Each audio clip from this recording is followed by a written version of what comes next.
I just want to say a huge thank you to loot.co.za for sponsoring this video. Check out loot.co.za for a huge selection of Xbox products. Be sure to check out the links in the description below and in the cards in the top right hand corner of this video. Guys, we are at the Xbox E3 2016 conference. I can't wait to see what they announce. This video, we're gonna summarize 5 things that they're about to drop so that you have the inside scoop. Please drop a comment below what you think is gonna be the biggest news. What is the most important to you personally? And don't forget to smash that like button and subscribe. And don't forget to share this video. We're doing a whole bunch of E3 content. Make sure that you watch all of it. It's just, I'm so excited to be here and I wanna bring you guys along with us. So let's go and do this.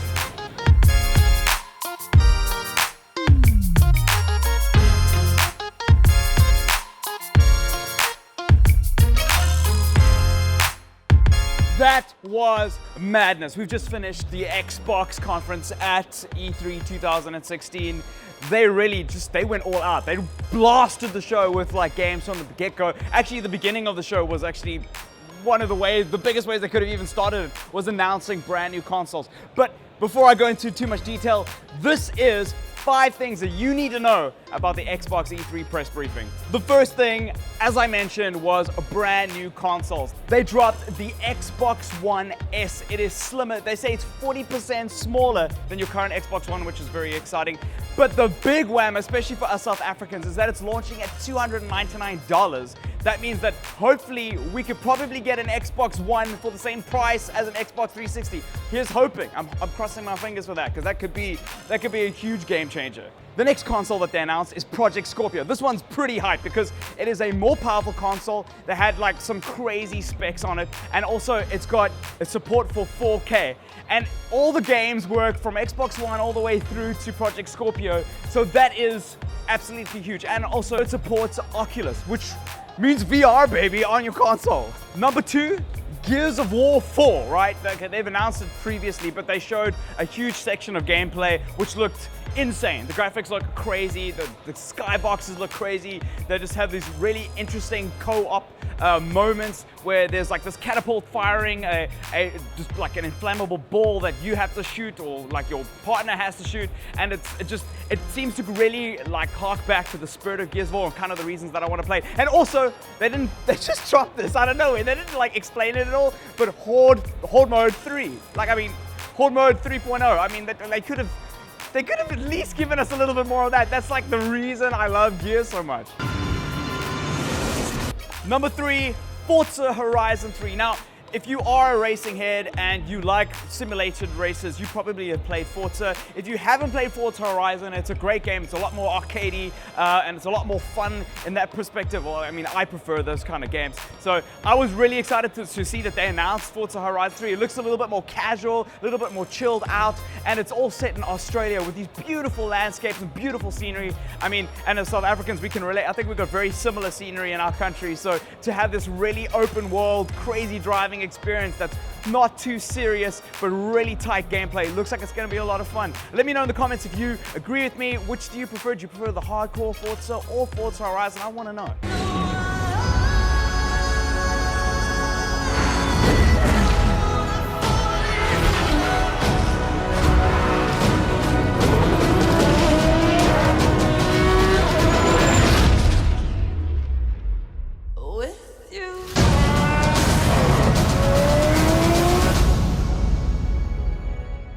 Number 4 is one of the biggest ones for us South Africans. They've worked on the Xbox platform when it comes to servers and a lot of the online infrastructure that they give us, which is very exciting for a couple of reasons. They're building servers closer to everybody in the world, so hopefully in South Africa we're going to be getting servers closer to us, which means better online play, and the more people that are using Xbox in South Africa means that our multiplayer sessions will be a lot tighter, better supported, far less lag, and just like way more pleasurable to play on. They're supporting regional languages, which I don't know if that means we're going to be seeing Xhosa or Afrikaans in some of our games, which would be really dope, but like we'll see what they do with that one. They've also added clubs on Xbox Live. This means that we could probably make communities around certain things. So maybe I could have like a community where I can invite you guys to help play games with me and we can do Let's Plays online in that community, or people that are really into competitive division matches or want to build cool stuff in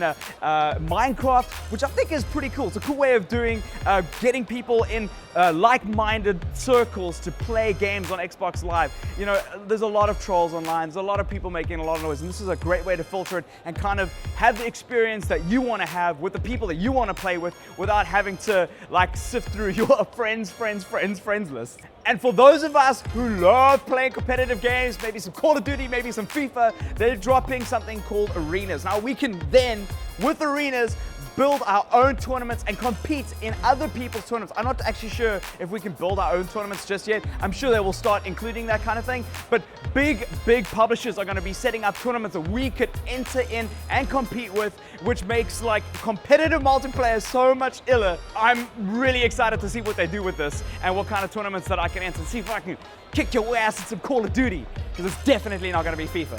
And to add the cherry on top, they're including something called crossplay, where you can play on your Xbox One with somebody on PC, so on Windows 10. And which is pretty huge. If you buy a lot of these games on Xbox One, you get the game free on PC. So they mentioned Ark Survival, which is crazy. If you buy it on Xbox One, you have a PC copy waiting for you on Windows 10 to download. Gears of War as well, Gears of War 4, which means you don't have to buy the game more than once. So that makes me super excited. Means that we're going to be playing a lot more games on a whole bunch of different platforms, which is pretty ill. And number 5, they have dropped so many games. They just announced so many games. They announced Tekken 7. They announced Dead Rising 4 in the most spectacular and funny way. It looked really rad. Sea of Thieves looks so cool. It is a pirate game where it's kind of big competitive pirate game, or where you can join up with a group of people. Think of like Ark Survival and like a really cartoony pirate game had a baby. It just looks like a lot of fun, and the world looks really interesting. The water, the sharks, the ships, the ship warfare looks really ill. They also announced State of Decay 2, and for all you strategy heads out there, Halo Wars 2. Well, that sums up what I thought was the biggest things at the Xbox press briefing for 2016 at E3.